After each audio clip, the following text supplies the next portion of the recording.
زینب کو بولتے ہیں آپ غصہ کرنے آتے ہیں. سنیں گے تیسری بیوی کون ہے؟ ایک شام میں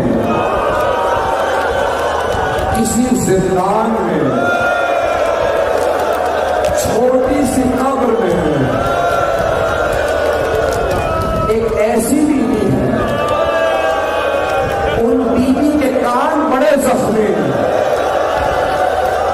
نہ جانے اس ملعون میں بالیاں اتار دی ہیں. یہ تو پہلی مجلس ہے. ہو گئی ادھر ہو.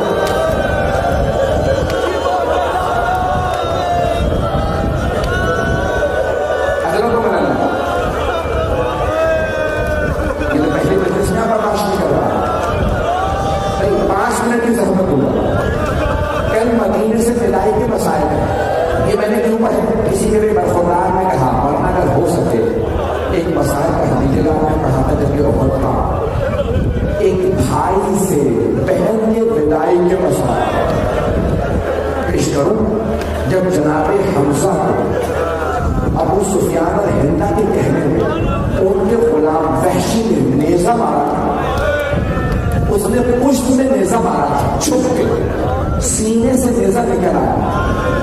جناب حمزہ جب گرے نا تو ہندا اس نے وحشی سے کہا سینہ چاک کر مجھے کلیجہ نکال. اس نے سینہ چاک کیا، کلیجہ نکالا. رسول خدا فرماتے ہیں اللہ نے کلیجے کو سخت کر دیا تاکہ کافرہ مشرکہ کے جسم کا حصہ نہ بنے. اس نے کلیجہ چبایا، کھانا چاہتی تھی، اللہ نے سخت کر دیا. ایک مرتبہ اس ملعون نے کہا اپنے غلام وحشی سے کہا حمزہ کی آنکھیں نکال. پڑھو نہ پڑھو میرے بزرگ کہنے نہ پڑھیے. پھر اس نے کہا ان کا ناک کاٹ. اس ملعون نے ناک کاٹ. اس نے کان کٹوائے، جناب حمزہ کے کان کاٹ. پھر کہا ہاتھوں کی ساری انگلیاں کاٹ. اس نے ایک ایک انگلی کاٹی. کہا پاؤں کی انگلیاں کاٹ. اس نے گلے کا ہار بنایا. کہا میں مکے جا کے کہوں گی اور مکے والوں شیر کا شکار کرنے والا حمزہ میں اس کے اعضاء کو کاٹ کے لاؤں. جب رسول خدا آئے نا لاشے پہ جناب حمزہ کی لاشا دیکھا بے ہوش ہو کے گر گئے. جانتے کیا فرما رہے تھے رسول خدا؟ ہائے میرے چچا کا مسئلہ ہو گیا. اعضاء کے کاٹنے کہتے مسئلہ کرنا. پیغمبر بے ہوش ہو گئے. ہوش میں آئے جناب امین نے کہا یا رسول اللہ صبر کیجیے. میں نہ دیکھے گا. اتنے میں آدمی نے کہا یا رسول اللہ مدینے سے آپ کی پھوپھی صفیہ وہ کہتی ہے مجھے بھائی کے لاشے میں جانا. ہاتھ جو کہہ رہا سب میرے نے دیکھے گا. جو دیکھ سکتے میرے نے دیکھے گا. رسول خدا نے چچا کا لاشا دیکھا، کھلا ہوا سینہ، ہونٹ ناک کان کٹے ہوئے، انگلیاں کٹی ہوئی. یہ نہیں کہا میری پھوپھی کو بتا دو کیا حالت ہے. کہا پھوپھی سے کہو میں نے منع کیا ہے، آپ اپنے بھائی کے لاشے پہ مت آئیے. جناب صفیہ کو پتا نہیں تھا کیوں منع کیا. ایک جملہ کہا رسول اللہ سے کہو کہ کیا رسول خدا ایک بہن کو بھائی کے لاشے میں آنے سے روکے. بس یہ جملہ سننا تھا. پیغمبر نے اپنی آبا اٹھائی، چچا کو اٹھائی، چہرے کو ڈھانپا، سینے کو ڈھانپا، پورا بدن ڈھانپ دیا. جناب حمزہ بڑے قد آوت تھے، پاؤں پھر بھی نظر آ رہے تھے. رسول خدا نے کہا یا علی کچھ درخت کے پتے لائیے چچا کے پاؤں ڈھانپ دیں تاکہ ایک بہن زخم نہ دیکھے. پسند تھا جاؤ میری پھوپھی کو بلا رہا. جناب صفیہ آگے بیٹھی، بھائی کے لاشے کے پاس بیٹھ کے رونے لگی. ہائے میرا شیر جیسا بھائی مارا گیا. میں سارے مکے والوں کی خواتین سے کہتی تھی او مکے والی بیویوں خبردار میرے کبھی پردے کو نہ دیکھنا، میں حمزہ کی بہن ہوں. مجھے بھائی پہ بڑا ناز تھا، میرا شیر بھائی چلا گیا. نہیں نہ دیکھے گا. بین کرتے کرتے جناب صفیہ نے چہرے سے ابا کو ہٹایا، بس چہرہ دیکھنا تھا. بلند آواز سے رو کے کہنے لگی ہائے میرا بھائی، میرے بھائی کا مسئلہ ہو گیا. بے ہوش ہو کے گر گئے. رسول خدا نے آواز دی یا علی پھوپھی کا بازو پکڑو. ایک بازو رسول خدا نے پکڑا, دوسرا بازو مولا علی نے جناب صفیہ کا, دو بھتیجوں میں بازو پکڑا, جناب صفیہ کو اٹھایا, چہرے پہ پانی ڈالا, دونوں بھتیجے جناب صفیہ کو مدینے واپس لے آیا. یہ تھا احد, میدان کربلا ہے, 11 محرم ہے, ایک لاشا پڑا ہے, لاشے کے گھوڑے دوڑا دیے گئے, ایک بہن بھائی کے لاشے میں آئی, وہاں بھی بھتیجا موجود تھا, نام سجاد تھا, گلے میں توپ تھا, ہاتھوں میں ہتھکڑیاں, پاؤں میں بیڑیاں.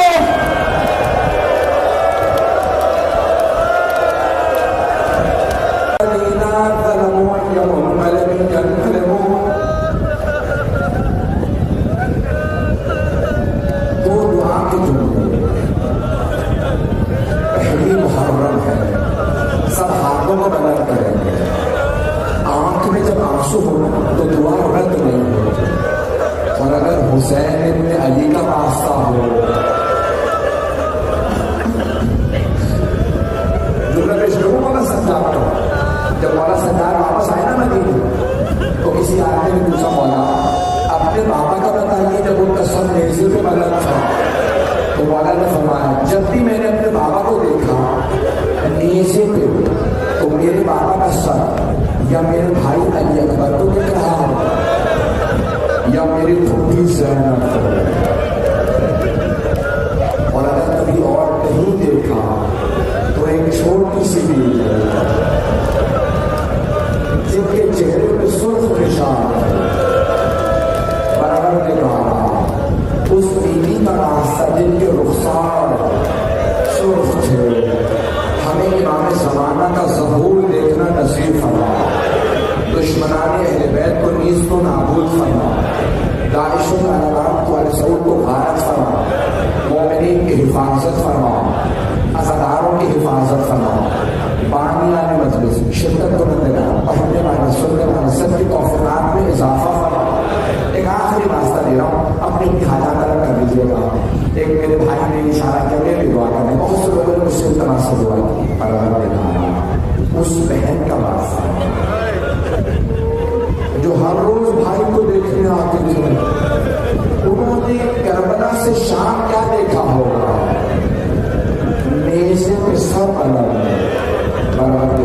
اس بیوی کی عظمتوں کا واسطہ, حضرت زینب کبریٰ کی عظمتوں کا واسطہ, ہمارے لیے گنہگار کو امام زمانہ کا ظہور دیکھنا نصیب فرما, ہمارے مقامات مقدسہ کی حفاظت فرما, جتنے بھی ہمارے زائرین زیارت میں جا رہے ہیں پروردگار سب کو ان کے سفر میں کامیاب فرما, جتنے عزادار یہاں موجود ہیں سب کی عزاداری اپنی باتوں میں قبول فرما, سب کی ہر پریشانی دور فرما, سب کی ہر دعا قبول فرما, بے اولادوں کو اولاد عنایت فرما, مقروضوں کو قرض ادا فرما, پریشان حالوں کی پریشانی دور فرما, حج و زیارات کی تمنا رکھنے والوں کو حج و زیارات نصیب فرما.